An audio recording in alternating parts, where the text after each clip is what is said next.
What's good, you guys? Bricks here, back with another video, and today I want to answer a question. How do you make $25,000 off one beat? How do you make $20,000 off one beat? How do you make $10,000 off one beat? I'm going to kind of speed through the roadmap of how you go from bedroom producer making $0 to making $25,000 for one beat. I'm gonna be showing you guys my contracts, things that I've gotten paid, and whether you just now start making beats or you've been in the game for a while, I think this is gonna be very, very beneficial and kind of help you guys wrap your brains around how making these amounts of money consistently. Because I know a lot of you guys are like, I can't even sell a beat for $50. I can't even sell a beat for $200. So how can this guy be getting $20,000? I'm going to show you guys. Don't worry. Let's get into it. So a lot of you guys know how I got my first placement. I'm not going to break down the whole story, but real quickly for people who don't know, I was interning at a studio. There was a head engineer. He was doing all the sessions with all the artists. He was playing around with the studio manager in the studio, running around playing. I don't know what they was doing. And she closed the door on this nigga finger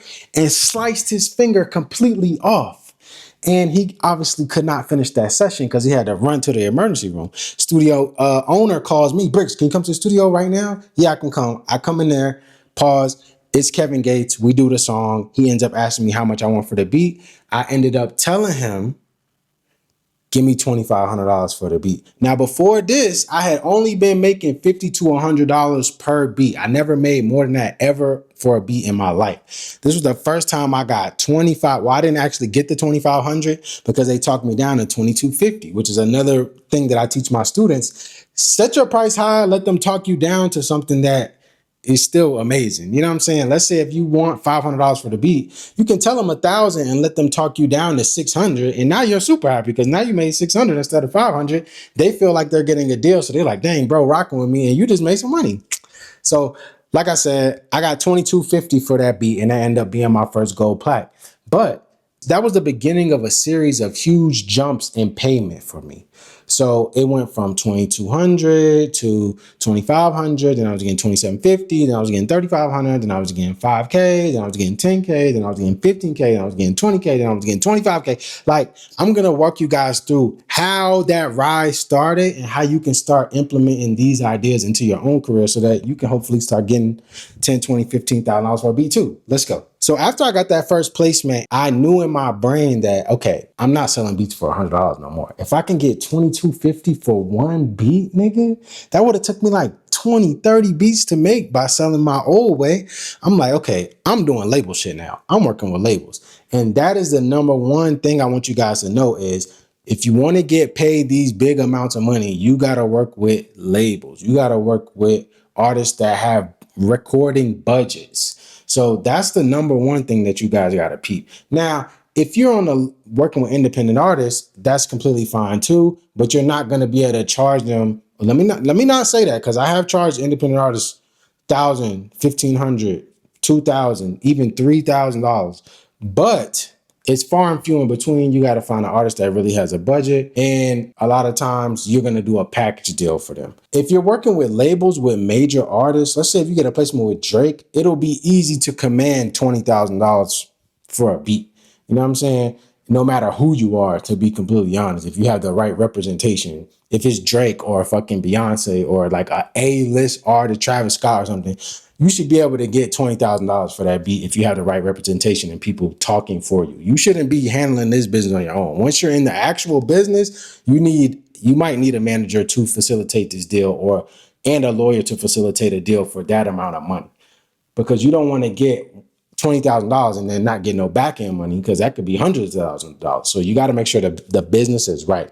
But once I got that first 2,250, I knew in my brain that, okay, I want to get placements now because I want to keep getting these 2,250s instead of busting my ass to make $100 here, $100 here, $100 there. It was the same amount of work. Selling a beat to an independent artist and getting a placement with a major artist, in my mind, was the same amount of work. And I'm getting paid 20, 30 times what I would get paid if I did the shit with independence. So then I started focusing on getting placements. So the first couple placements I got was 2,250. Then I got 2,500, then I got to 3K, 3,500, and it kept going up because every time I got a placement, it kind of solidifies you as a producer. It solidifies your business like, okay, I don't know what it is, but it just makes you a professional. Like, okay, this guy's a professional, so we have to pay him what he asks. Now, did I always get what I asked for? No, because every time you sell a beat, it's a negotiation. Anytime you sell anything with a label, it's a negotiation. They're gonna say something. You're gonna tell them what you want. They're gonna offer you this. You got to go back, offer them that. It's a back and forth until they land on a number that is good for everybody. This is a little known tip that a lot of producers don't know. I haven't seen any producers that know this. I learned this from hanging around label people.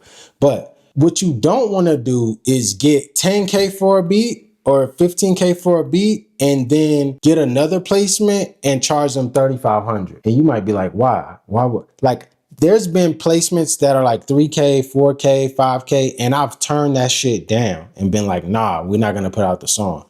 Why would I do that? Why would I have $5,000, $3,000 on the table and turn that shit down? Why would I do that? That's because all these labels aren't stupid, bro. These labels, they talk to each other. They have your name in a database. They know how much you get paid for beats. If you tell them you want, let's say if you're a producer that normally sells your beats for $3,000 or something like that, and then all of a sudden you want 15K, they're going to call around the other labels that have done business with you and say, what did you pay this nigga for the beat?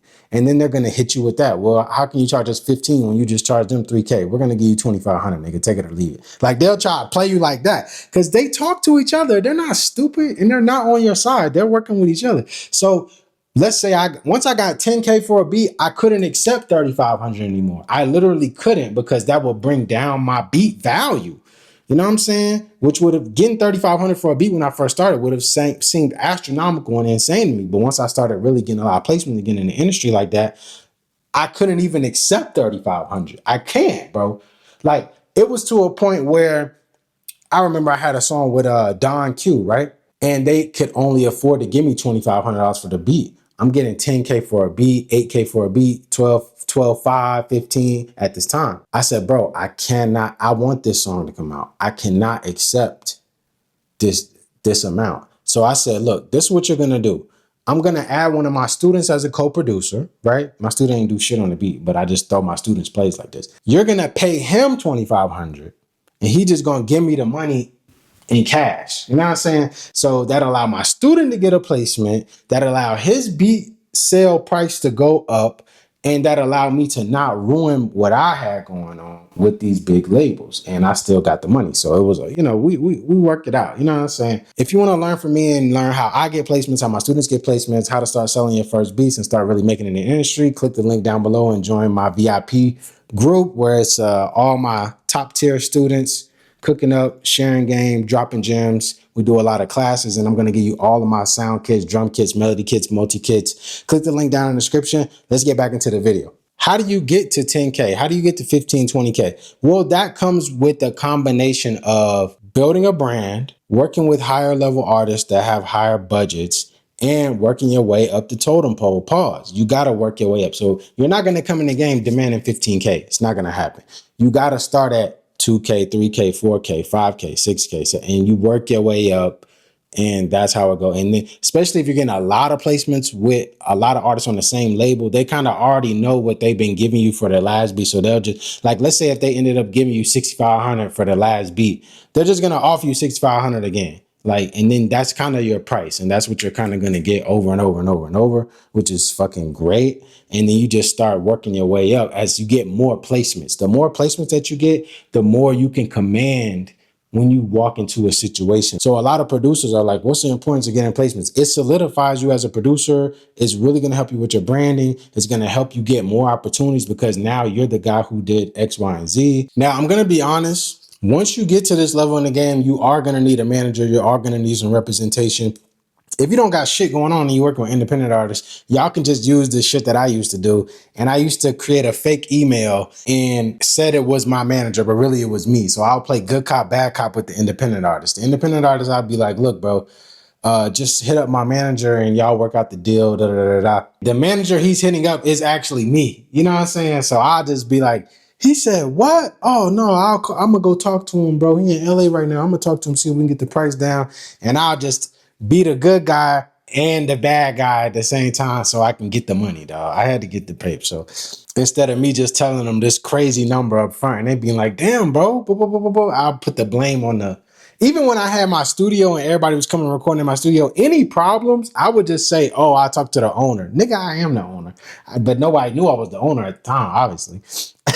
So that's not going to work in a label situation. Once you start getting label placements, you're going to want to have a manager. You're going to want to have a lawyer, and they're going to be able to stand up for you and demand higher prices, especially. And now look, it depends on, you want to get a lawyer and a manager that has some stain. And when I say stain, that means niggas in the industry know who they are. So when they come into the situation, the labels already know, damn, we got to pay this nigga. This nigga is, we done did a lot of business with this nigga before. We know this nigga don't play. This nigga will get our songs taken down. Like, you want to get somebody that's reputable, and you don't want to take the managers or the lawyers that the label will try to provide for you, because you got to peep. These labels and lawyers are in cahoots. So you can't read the contracts yourself. The lawyer got to read that shit. You can't explain. I'm going to show you guys some contracts later in the video. But these lawyers will be like, yeah, this looks great. Whole time they working with the damn label, they going to take a cut and you about to get cooked. So keep your eyes open for that. Find reputable people. And what I would do if I was you is, once you start getting in the industry and once you start getting placements, you're going to have a bunch of producer friends that also have placements as well, because we all hang out with each other.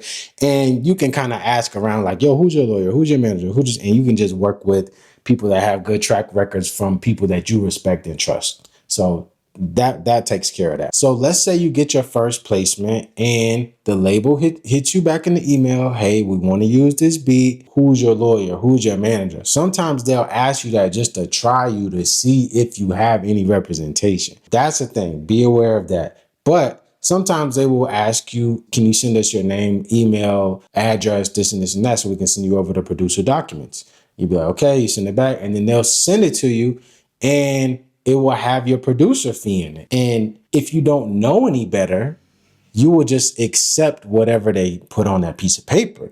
A lot of producers don't know, nigga, this is supposed to be a negotiation. This is an offer, and you're supposed to counter offer. A lot of niggas don't even counter offer. A lot of them, that shit might say $1,200, and you might just be like, okay, cool. Nigga, they would have gave you 5 bands if you would have just pushed.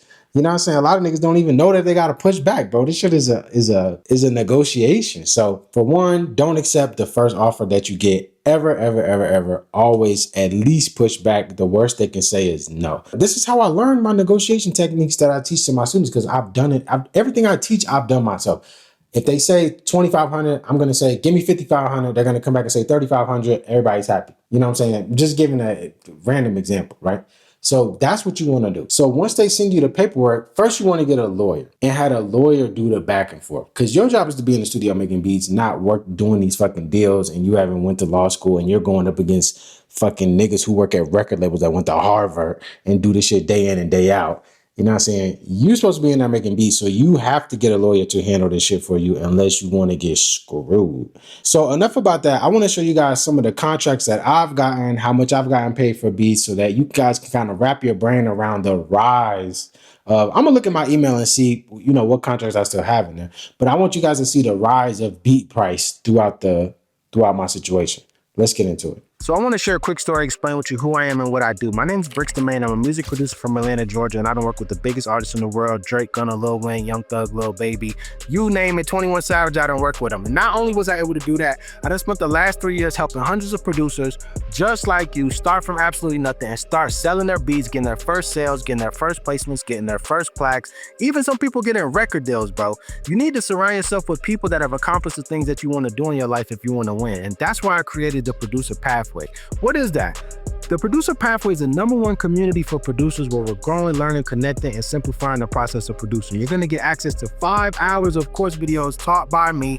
You're also going to get all of my kits, all of my loops, all of my MIDI packs, every single thing that I have to offer. You're going to get. Also, I'm going to give you a copy of my newest book, Brick by Brick, where I started from absolutely nothing and told the story about sleeping in my car to working with Drake and working with the biggest artists in the world, how you can do the same thing. You're also going to get access to the Bricks Academy Lite, which is a super light version of my 6-week long program where producers learn how to sell their beats, get placements, start networking, and start getting progress. You need to be around people that build you up instead of break you down, and that's why we do weekly Zoom calls with the industry's top producers so you can connect with them one-on-one and start networking. Bro, for everybody that's on this video right now, I'm gonna do something so special. I'm gonna offer all of this stuff at a price that is truly ridiculous. If you're a music producer or a beat maker, this community is for you. Lock in right now and become a founding member before the price goes up, guys. You're gonna be getting weekly calls, kits, MIDIs, plug-in presets, melodies, copy of my book, a copy of my course, a copy of my... Actually, I just did a viral content creation guide. I also put that in there. It's a whole bunch of awesome stuff, guys. The time to act is now. Join the community. Just remember, sometimes it's the smallest decisions that could change your life forever. Get around people that are winning, that can show you that everything that you need to know to take your career to the next level. This could change everything for you guys. Click the link, join the community, and I'll see you guys there. Okay, so I don't know if you guys know, but I shoot and edit all of these videos that you guys are watching, and I'm just now getting started. So I try to pull up the paperwork and put it on the screen and make it look nice and blur out all the sensitive information, but it's too much sensitive information for one. And for two, I'm really confused and it's taking too long to figure out how to get this shit on. I'm going to upload some of the paperwork to my VIP community if you guys want to go check it out. I'm also going to leave a link to my discography right here in the video so you guys can go see all the placements that I have. Yeah, I'm still learning how to get this editing shit right. If anybody wants to help me edit, feel free. Leave a comment down in the description and I'll definitely appreciate the help. See you guys in the next video.